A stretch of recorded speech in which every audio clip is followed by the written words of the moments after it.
ನಮಸ್ಕಾರ, ನೀವು ನೋಡ್ತಿದ್ದೀರಾ ಒನ್ ಇಂಡಿಯಾ ಕನ್ನಡ. ನಾನು ಗೌತಮ್ ಹೆಗ್ಡೆ. ಇವತ್ತಿನ ಹೆಲ್ತ್ ಟಿಪ್ಸ್ ನಲ್ಲಿ ಹೆಚ್ಚಿನವರು ಗಂಟಲು ನೋವಿನಿಂದ ಬಳಲ್ತಿದ್ದಾರೆ ಅನ್ನುವಂತಹ ವಿಚಾರ ತಿಳಿದು ಬಂದಾಗ ಗಂಟಲು ನೋವಿಗೆ ಏನಪ್ಪ ಮನೆಮದ್ದಿದೆ ಅಂತ ನಾವು ಹುಡುಕಿದಾಗ ಬೆಸ್ಟ್ 5 ಗಂಟಲು ನೋವಿಗೆ ಮನೆಮದ್ದು ಸಿಕ್ಕಿದೆ. ಈ ಒಂದು ಗಂಟಲು ನೋವು ಯಾಕೆ ಬರುತ್ತೆ, ಗಂಟಲು ನೋವನ್ನ ಯಾವ ರೀತಿ ಮನೆಮದ್ದಲ್ಲಿ ಕಡಿಮೆ ಮಾಡ್ಕೊಳ್ಬಹುದು, ಎಲ್ಲವನ್ನು ಕೂಡ ಈ ಒಂದು ವಿಡಿಯೋದಲ್ಲಿ ನೋಡ್ಕೊಂಡು ಬರೋಣ ಬನ್ನಿ. ಹವಾಮಾನ ಬದಲಾವಣೆ, ಶೀತ, ಸೋಂಕು ಅಥವಾ ಹೆಚ್ಚು ಮಾತನಾಡುವುದು ಮುಂತಾದ ಕಾರಣಗಳಿಂದ ಗಂಟಲು ನೋವು ಉಂಟಾಗಬಹುದು.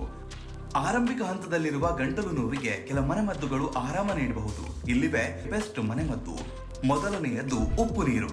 ಉಗುರು ಬೆಚ್ಚಗಿನ ನೀರಿಗೆ ಅರ್ಧ ಚಮಚ ಉಪ್ಪು ಸೇರಿಸಿ ದಿನಕ್ಕೆ 2 ರಿಂದ 3 ಬಾರಿ ಗಂಟಲನ್ನ ಸ್ವಚ್ಛಗೊಳಿಸಿ. ಉರಿಯೂತ ಕಡಿಮೆಯಾಗ್ತದೆ. ಇದು ಸೋಂಕುಕಾರಕ ಜೀವಾಣುಗಳನ್ನ ತಗ್ಗಿಸಲು ಸಹಕಾರಿ. ಎರಡನೆಯದ್ದು ಜೇನುತುಪ್ಪ ಮತ್ತು ಶುಂಠಿ ರಸ.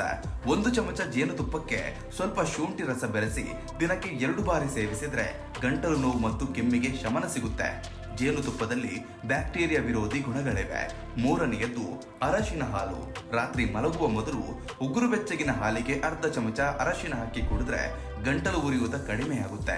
ನಾಲ್ಕನೆಯದ್ದು ಬಿಸಿ ನೀರಿನ ಆವಿ. ಬಿಸಿ ನೀರಿನ ಆವಿಯನ್ನ ಉಸಿರಾಡುವ ಮೂಲಕ ತೆಗೆದುಕೊಂಡ್ರೆ ಗಂಟಲು ಒಣಗುತನ ಮತ್ತು ಗಟ್ಟಿತನ ಕಡಿಮೆಯಾಗುತ್ತೆ. ಇದು ಶೀತ ಹಾಗೂ ಗಂಟಲು ಸೋಂಕಿಗೆ ಸಹಕಾರಿ. ಐದನೆಯದ್ದು ತುಳಸಿ ಕಷಾಯ. ತುಳಸಿ ಎಲೆಗಳನ್ನ ನೀರಿನಲ್ಲಿ ಕುದಿಸಿ ಕಷಾಯ ಮಾಡಿ ಕುಡಿದ್ರೆ ಗಂಟಲು ನೋವಿಗೆ ತಾತ್ಕಾಲಿಕ ಆರಾಮ ಸಿಗುತ್ತೆ. ತುಳಸಿಯಲ್ಲಿ ರೋಗ ನಿರೋಧಕ ಶಕ್ತಿ ಹೆಚ್ಚಿಸುವ ಗುಣಗಳಿವೆ.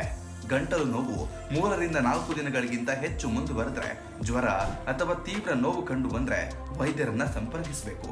ಸಾಕಷ್ಟು ನೀರು ಕುಡಿಯುವುದು ಮತ್ತು ವಿಶ್ರಾಂತಿ ಪಡೆಯುವುದು ಶೀಘ್ರ ಗುಣಮುಖಕ್ಕೆ ಸಹಾಯ ಆಗುತ್ತೆ. ನೋಡಿದ್ರಲ್ಲ, ಈ ಒಂದು 5 ಮನೆಮದ್ದಿನಿಂದ ಗಂಟಲು ನೋವಿನ ಸಮಸ್ಯೆಯನ್ನ ದೂರ ಮಾಡ್ಕೊಳ್ಬಹುದು. ಹಾಗೆ ಈ ಒಂದು ಗಂಟಲು ನೋವು ಹೆಚ್ಚು ದಿನದಿಂದ ನಿಮ್ಮನ್ನ ಕಾಡ್ತಿದ್ರೆ ದಯವಿಟ್ಟು ವೈದ್ಯರ ಸಲಹೆಯನ್ನು ಪಡೆಯುವುದು ಬೆಸ್ಟ್ ಆಗಿರುತ್ತೆ. ಸಿಗೋಣ ಮುಂದಿನ ಹೆಲ್ತ್ ಟಿಪ್ಸ್ ಜೊತೆ. ಅಲ್ಲಿ ತನಕ ಬಿ ಸೇವ್.